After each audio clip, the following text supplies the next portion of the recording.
For more on Russia's 1 year in Syria, we're joined now by Maxim Suchkov in Moscow. He's an expert with the Russian International Affairs Council and author of a collection of essays on Russia's foreign policy, the Caucasus and the Middle East. Many thanks for joining us, Maxim. Thank you for having me. Maxim, what do you think it is that Russia wants in Syria? What is their end game? Because they're the ones that push for the ceasefire deal with the US, but their actions on the ground don't appear to show that they're interested in ending the fighting.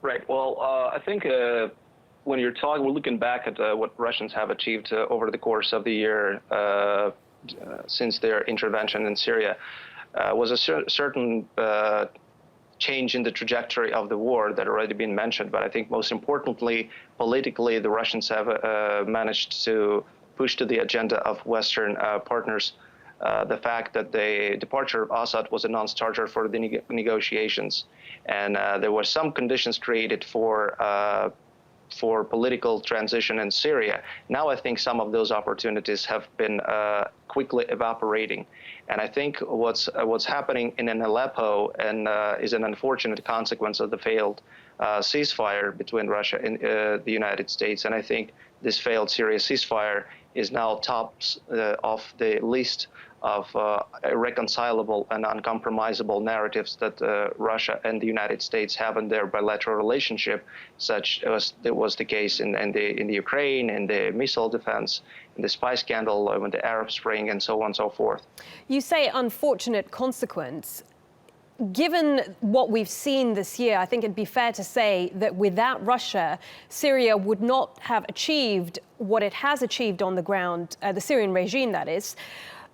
Doesn't Russia have the ability to put more influence or use its influence with the Syrian regime to stop the fighting? Well, right. I think in many cases, the Russian influence on the Syrian regime is very much exaggerated. I think there is some difference here in the approach toward Bashar al-Assad between the Russians and Iranians. I think for the Russians, the Assad in power is not the main interest. It's just a position through which Russians can achieve other interests. While for the Iranians, Assad in power is one of the principal interests.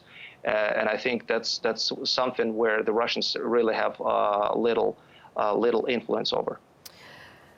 The lack of trust that we've had between Russia and the US is one of the reasons we saw talks deteriorate. Now we've heard from Turkey, the foreign minister, saying that he is willing to work with Russia. But given the strained relations between Turkey and Russia, I mean, how do you see those talks faring?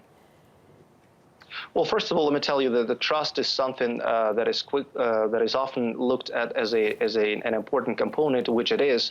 But I think trust is something that is really hard to accumulate even between partners that traditionally have good relations. So the lack of trust has been in the U.S.-Russia relations for quite some time, and it doesn't necessarily boil down to Syria. I mean, if it wasn't Syria, it was something else.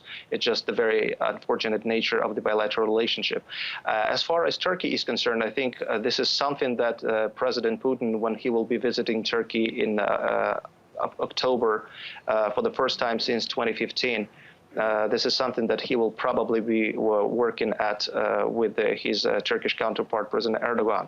I think now that the U.S.-Russia dealings on Syria have proved very fruitless, unfortunately, Russians will try to work as much as Americans will with other critical stakeholders, regional stakeholders in Syria, with Turkey and Iran, and maybe Saudi Arabia. Okay, Maxim, many thanks for your time. Maxim Suchkov there joining us from Moscow.